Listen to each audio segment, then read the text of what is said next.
welcome back to day 23. Today we're going to be talking about your personal whirlwind. What am I talking about? Well, if you are a high flyer, a high achiever, and you are anticipating more than those around you, dealing with crises fast, and generally getting a bit of a reputation as someone who gets stuff done and solves a whole load of problems, you're probably doing great. And you wouldn't be alone in this community. A lot of people kind of want to go into executive leadership because they realize they see things other people don't. Congratulations. You are likely on the road to standout success. I've seen many exceptional leaders actually having this same issue. They're frustrated by the slow pace of others around them, or that those people can't see what you see, that you are aware of achievements and abilities, even if there's a bit of self-doubt and imposter syndrome cropping up from time to time. Fabulous. But have you checked in on what happens when you leave the room? Once you've dealt with all those issues, once you've dealt with the crises, once you've been in, done all the stuff, and walked away.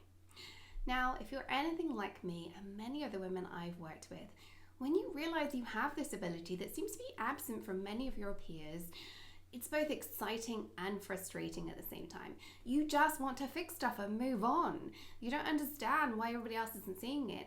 You can see how to get out of a crisis quickly, turn around a sinking ship, often before anyone else has even realized the severity of the situation. And so you go into fixing mode. Here's the problem. Unless your awareness is dialed up to the maximum in this situation, you may be able to fix the situation, but at a cost that you might not even be aware of. Sometimes a very significant cost. At best, everyone is left feeling a little shell-shocked and not sure why. At worst, you can end up damaging self-esteem and cohesion in your team, rapport between you and the other people, respect for you and your abilities, even though that seems counter to what you think should be happening because you're solving big problems.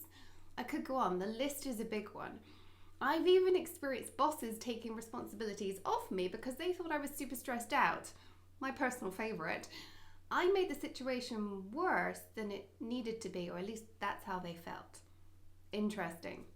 Internally, I was astounded that they couldn't see the massive crisis I just helped them avoid when they were just focused on the fact that I appeared stressed.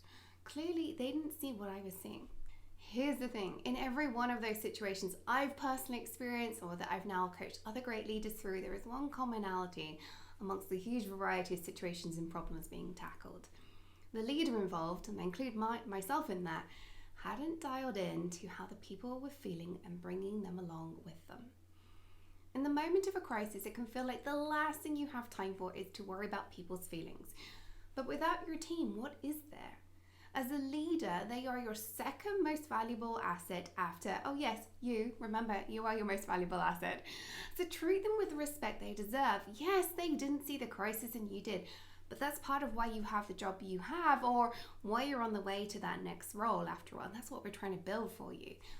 That's why you're going there and they're not. They're still a very important asset. Crisis management and change management are skills for a reason. And 99% of it is about the people involved. So your homework today is a short but sweet one. Take a moment to pause next time a crisis happens. Gather your thoughts, brief everyone, ask them how they are doing, coach them through the crisis.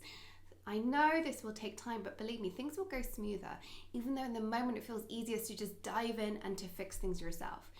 You aren't an IC anymore, so stop fixing like you are an IC. If you are an IC and you're doing this with the aim of being a leader, step into leadership mode for this particular instance.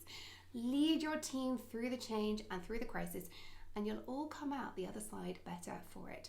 You'll get more recognition, they'll be happier, everything will go smoother, believe me.